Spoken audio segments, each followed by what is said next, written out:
has gotten a tremendous amount done. I don't know how much they usually get done, but it seems like we've gotten a lot done. And I'm proud to have sponsored or co-sponsored over 150 bills. I'm not going to talk about them all, but I could. So I just want to touch on some important ones. I do have to say the last 6 months have been a wild ride. I started off with the pastor for the Delaware Family Council coming to my office and informing me that I was chosen by God. And then I concluded in the swirl of a last-minute hostage taking of the bond bill by the Republicans. So it was quite the exciting time. The bond bill was held up because I'll just start in with this. SB 159. That was a bill that would give a conditional use permit to U.S. Wind so that we can get the U.S. Wind project going. It's the last barrier. And it's critically important because we are facing a severe energy shortage in Delaware, as in many places, because of AI and data centers sucking up all the energy, and we need to get as much energy into that regional grid as possible. And so this would really help us, and it goes into the regional grid, which Delaware draws from, and the first place it goes is Delaware businesses and homes. So that's really great. We ultimately were able to get that passed, and we ended up, I guess I won't get into the whole drama, but we ended up having to do a face saver with SB 199 that merely delays the permit. It does absolutely nothing else. So don't quote that outside because we want the Republicans to continue claiming that they had a great energy. Claire, how long is it? Till January. So no, not bad at all. So it was interesting because I see, there's a lot of controversy about 159, and it's one of several bills that are beginning to dissolve the idea that the mostly Republican-controlled Sussex County and its municipalities operate as an autonomous region, not subject to state law or federal law. And there's a couple other bills. SB 75, that's the bill that says that the county cannot refuse to allow cannabis dispensaries to open. Right? Yes. So, in obstructing state law, right? It was passes the law, we're doing it, apparently on August 1st. HB 48, that's a bill that I don't understand. Everybody fought tooth and nail, and it took my colleague, Representative Neal, years to get this passed. It merely requires Delaware and all its counties and municipalities to abide by federal law in providing parking for people with disabilities. So that's another one. And then we also passed the Freedom to Read Act, HB 119, which would disallow public libraries and schools from banning books, for discriminatory reasons. So that's all good. And at the same time, I was also proud to co-sponsor with Russ Huxtable the bill that was at the request of Sussex County Council that will allow them to apply impact fees on new development.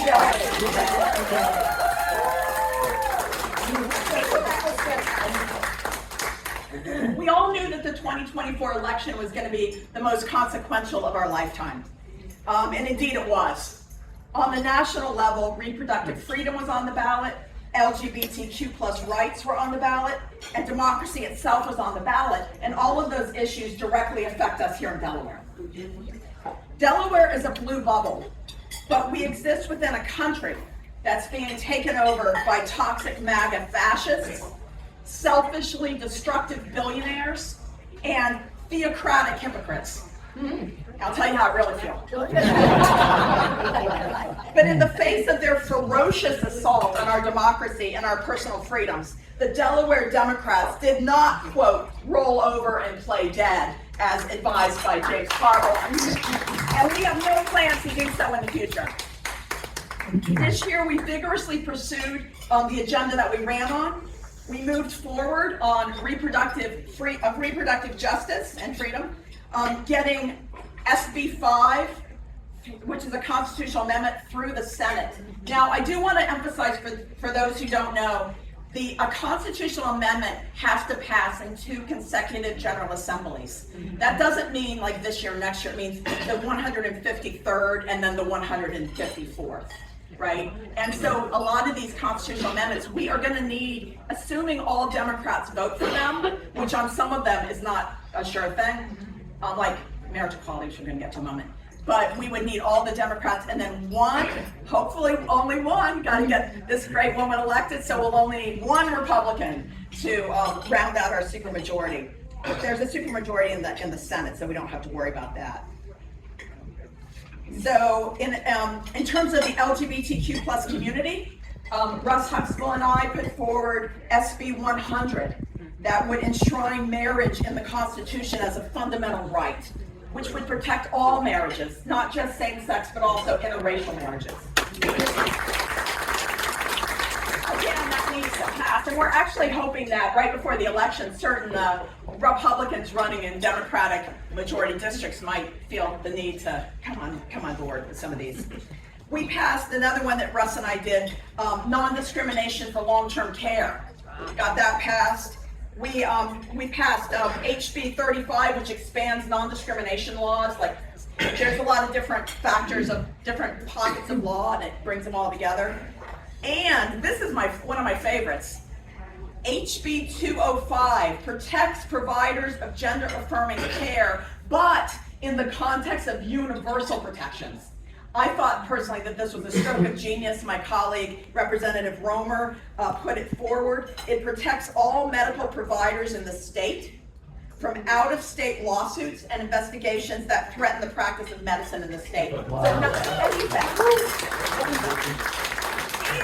interestingly, we had bipartisan support in the House, which makes some of us suspect that maybe people didn't quite understand. There's a reason for that. Exactly. And not related to LGBTQ plus or reproductive freedom, but another bill that allows people more control over their bodies and their personal choices is HB 140, the Death with Dignity bill. Finally passed after like it was 12 years. We also moved forward on a number of constitutional amendments designed to strengthen democracy. And these again are ones that still have to go through. We have early voting, and these need to be, our Constitution needs to be changed. And we have one of the hardest constitutions to change, actually. Early voting, no excuse absentee voting, same-day voter registration, and and HB 180, which is not only felony re-enfranchisement, but it removes Jim Crow language from our Constitution and makes clear that permanently moving somebody's right to vote can never be a punishment for a crime in the state. And the one thing that did pass, and it's hard to believe, SB 4, the IG bill. We are going to have an office of the Inspector General. And that was strong bipartisan support for that. When that will set up a whole new office, the Office of the Inspector General. In addition, we established 2 additional new agencies in Delaware. The first bill in the House, Office of Veterans Affairs. Yes. Because we have veterans who are not getting their benefits that they're entitled to because they don't know. There's all these federal benefits that could be funneled into the state. Well, hopefully they're still there. Right. And also HB 54 on the Office of Suicide Prevention was also passed.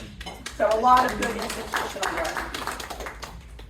In looking forward to the 2026 midterms, which cannot come soon enough, blue wave.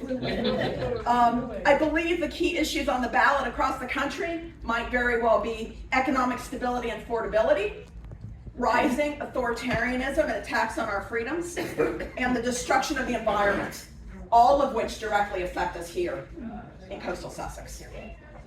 And over the past 6 months, the General Assembly has made progress on all of those. It's not an overstatement to say that economic issues loomed large over the past 6 months. And they continue to do so because we came in not knowing and we still don't know, the full impact of the Trump cuts, what that's going to be and how much it's going to decimate us. I wasn't on the Joint Finance Committee or the Bond Committee, although I advocated for our groups, but I wasn't there to make the decisions. But I know they did a great job and they were able to reconnoiter the budget and in a way that was able to protect more than they thought originally. Like getting rid of the much hated tunnel to the new parking garage, and that's it, which has caused Salad for the other side for some reason. I don't know anything about it. And we held steady with grant and aid, although unfortunately some new groups, very worthy new groups, weren't added to that group. But hopefully we'll be able to do that in subsequent years. And the budget also included increased teacher pay and universal breakfast for all children. Hopefully free. And I've heard that we may be getting called back into an emergency session. And hopefully Alana will be right there in that emergency session. So in terms of the economics, also we and I don't want to rehash it, but we did pass the controversial SB 21 to secure our corporate franchise, which is over 41% of our state budget. Right? It seems to have worked, but we also need to diversify our revenue sources. We still need to raise revenue, and we're considering a range of ways to do that, including raising marginal tax rates. Because I know nobody likes this, but I'll just be honest. Because right now, the highest bracket is 60,000 and above. So if you make 60,000 or $1 million, it's the same tax rate. And interestingly, the first version of that bill that was introduced when we first started would have resulted in a loss of revenue for the state, because it lowered the taxes but also raised them. So you get the Democrats get to raise taxes and decrease spending. So that was a deadly combo, in my opinion. So anyway, that's something that a lot of people have been blasting the General Assembly for not passing that already. But it's important to take our time, make sure that we know like what makes sense, what are the exact brackets, like where does it make sense? Because it's hard to get by these days on even on 2 incomes. Okay. So that's where the cannabis industry could play an increasingly great role. The retail cannabis industry will create new jobs and generate an estimated $42 million in tax revenue for Delaware. So hopefully that's going to get going with SB 75, with getting the background checks cleared up, and a new marijuana commissioner, supposedly August 1st. Okay. During the month of February, that's the time when we have regular folks like myself have a break because I'm not on joint finance. And I thought, I have this great break. Well, guess what? Electricity crisis. Remember that? And we're going to be facing another one. But people were going crazy because of their sky-high electric bills, which was really difficult. I mean, we got so many emails about it. And that's why it was so important to get the U.S. Grid project going. But the interesting thing that I learned, and some of you may have known this, Delaware Power and Light, it's a for-profit company. And it's guaranteed a 9.6% return on investment. So what that means is every dollar they spend, they're guaranteed to get that back and a profit. Wow. So that led to several bills that we passed. SB 59. SB 59 changes the standard that the the Public Service Commission uses to okay increases to what 49 other states use, which is you don't have to okay everything, it has to be prudent. And then we also, with SB 60, we also are not going to allow them to be subsidized for lobbying activities, political contributions, and charitable contributions and so forth. We also passed HB 50 to help consumers with household incomes less than 350% of the poverty level, so that's low and moderate income families. And to restrict the ability of the electric companies to cut off people's electricity in the severe cold or over the holiday weekend or severe heat and so forth. So I think those are good things. See how we're doing on time. Okay. Healthcare is an essential part of anyone's economic security. And we passed a number of bills in that area with more coming in 2026. with Senator Ray Sinkfield, he and I sponsored what's called the Medicare birthday rule. This creates a 60-day window right around your birthday, if you're on Medicare, where you can change providers without having to go through medical underwriting again. Right, so it gives, so it allows people flexibility to switch to a cheaper plan or more coverage or whatever. We've had also pre-authorization reform for insurance, SB 12, which would make it, like you don't, if you have, like for example, if you're going through chemo, you don't have to have every episode reapproved, reauthorized. So it makes, and it cuts down on the quickness of how fast they, it's great line, the quickness of how fast they respond. That's a quote. In terms of mental health, we passed bills to allow social workers and school psychologists to be able to work in Delaware. We passed medical debt protection so that people's medical debt doesn't hurt their credit rating, which is really, can be really a deal breaker. And also SB 122, which allows Delaware health officials to access robust data surrounding the state's healthcare workforce. And that's the point of that, is to give us a better sense of what's needed, what's available, and what's needed. Attracting more healthcare providers is a priority for the governor, and we need to address that as we also address how to compensate for the loss of possibly up to $4 billion in Medicaid funding over the next decade. The governor's initiatives include competitive pay packages, professional development programs, partnerships with local universities to expand training pipelines, and a loan repayment program to attract providers. And we also have some bills in the works that I was going through and looking at all the stuff that's going. And again, the bills are active until the end of until June 30th, 2026.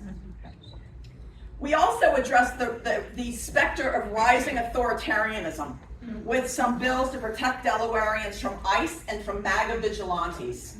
Okay. I was, as anyone who watches Coast TV knows, I was a co-sponsor of all of the bills in Sean Lynn's package of bills designed to put sand in the wheels of ICE. And we know that because Claire Snyder-Hall was a co-sponsor. Doesn't mention anybody else, right? Doesn't mention the main sponsors, doesn't mention it, But anyway, none of those bills actually made it through, but Mara Gorman had a series of bills that did make it through, including HB 182, which prohibits law enforcement agencies from entering into agreements with federal immigration enforcement authorities. Violations or share immigration enforcement related data. This is something that the police support. They supported this bill because they have law enforcement responsibilities that they are busy with. They don't also have to be taking up, federal responsibilities. Rep. Gorman also, I co-sponsored with her a bill to prohibit citizens' arrest. Yes. And it was amazing the way she presented it. I mean, this is something that came out of the Jim Crow history and so forth, and nobody said a word after she presented it. But she was also worried about MAGA vigilantes. And making it illegal to impersonate a federal officer, which believe it or not, which already just happened. Some people who were did a robbery after impersonating ICE. And who knows, because ICE doesn't, they come masked, so you don't know. In addition, we passed some criminal justice reform bills, including after 12 years, HB 35 death penalty elimination for the Constitution. Compassionate release for people who've served a lot of their time and have been rehabilitated, probation reform, and bail reform. And finally, we also moved forward on a number of environmental bills, including HB 210, which updates the fine structure for major commercial polluters. That got through. Although Larry had to take out Rep. Lambert had to take out the agriculture. And there was another bill that would then address agriculture, which hasn't made it through yet. And unfortunately, we thought this one was going to make it all the way through, but it's almost there, and it will make it through. HB 111, the Skip the Stuff bill. Yes. So I do zero and like that. Yeah. This is a really fantastic bill because you know how when you do takeout, they give you all those like soy sauce packets and those forks and knives and what do you do with them? You don't want them. Yeah, you throw them out or you put them in your junk drawer or something. So this is an opt-in program. And there was a lot of hysteria about it. I won't say who, but a significant business was like, he's like emailed me, this is ridiculous. If they don't request a box, I'm gonna have to deliver pizzas with no box. No, you don't. It doesn't include packaging, it's just the extras, right? And so you just have to, and you can ask, would you like silverware? Or plasticware? Would you like a napkin? And stuff. And the guy, so he came to the committee hearing and I raised his issue at the committee and we had a great discussion, although we got bogged down in picks on sandwiches and is that packaging or the bill's been rewritten. Picks are now powder packaging. But the guy said, and I won't say who it is, but he said after the committee hearing, he has voluntarily switched his whole pizza industry to an opt-in. Yay. Voluntarily. Yeah. So hopefully that's going to get through. And then there was a bill to ban the sale of styrofoam. Yes. The reach is still in process. And so that's I think those are the highlights. I feel like we had a really productive session. And anybody have any questions? I don't know how long I went on. Oh, yeah.